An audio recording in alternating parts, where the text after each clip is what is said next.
Trees are amazing photographic subjects, full of character, pattern, texture, detail and colour. There's absolutely loads that you can do with them if you get close enough.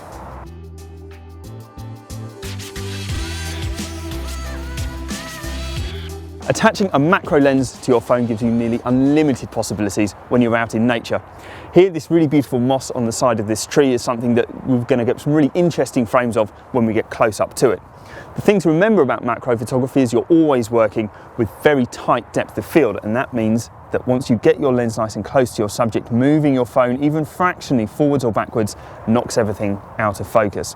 So what I would do, if you haven't got particularly steady hands or you don't have a tripod, one way to get around that is to get your phone as close as you can so that things are sharp, and then press and hold the shutter release on your phone so you shoot a burst of images, and hopefully even if you're moving very slightly during that burst, one of those frames in there will be sharp enough to use.